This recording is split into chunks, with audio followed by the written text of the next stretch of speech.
Karen, thank you so much. Fatigue, weight gain, depression, all symptoms of a common condition called hypothyroidism. 1 in 10 women suffer with this condition, and Dr. Robert Jones with Genesys Medical Institute joins us to explain what the condition is and how it affects those who suffer with it. Good morning. Thanks so much for being here today. A huge topic, one that affects a lot of women. What is hypothyroidism?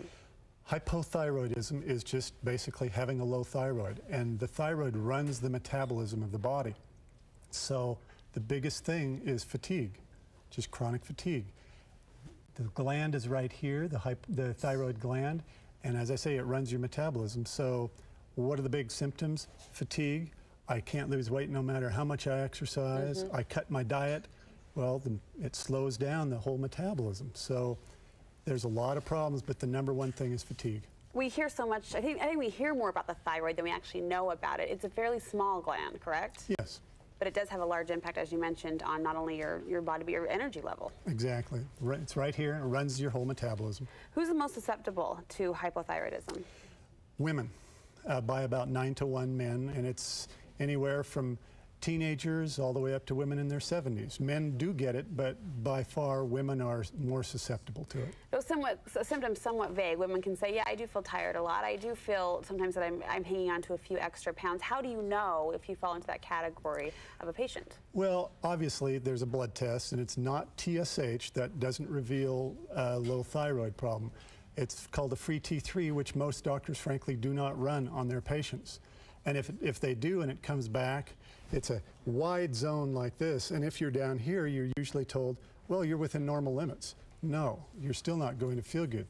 You could have cold hands and feet, constipation, what we call brain fog. I can't think clearly.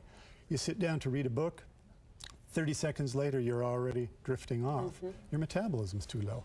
And how is it treated? Generally speaking, it's treated with a thyroid medication. We at Genesys Medical don't like to use things like Synthroid, levothyroxine, because they are a T4 compound and they don't work real well. It's a T3, which is something like Armour Thyroid, which has been in use for 75 years, very effective. Which is interesting because those medications you named that you don't use are fairly common, correct? Very common. A lot of doctors will prescribe those to women hoping that it helps the problem, and you say not so. Frankly, most women that come in are already on thyroid to see us. They're on a T4 compound like that. We usually will take them off that after we've run a blood test, and then they go on the natural thyroid, and all of a sudden, oh, wow, where's this stuff been? That's what I needed.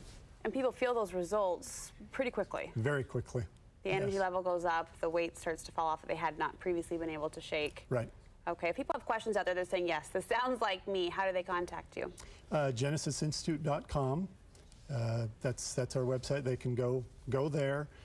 They can get, if they mention KSL, we'll do a free consultation with them, just so that they can find out, do I really have that problem? Because we would hate to see them go the rest of their life feeling crummy when it's a simple problem like that, but very common. So to rule it out one way or the other is going to at least put the mind at ease, and if it is, in that case, hypothyroidism, help them get the help that they need. Thank you so much for stopping by to tell us about it. There's more information on the Studio 5 website, as well as a link to Genesys Medical Institute also. Hey, coming up, we'll be back to check in with Dr. Liz on what you have to say. Too sexy, too soon? We'll tackle that question when we come back.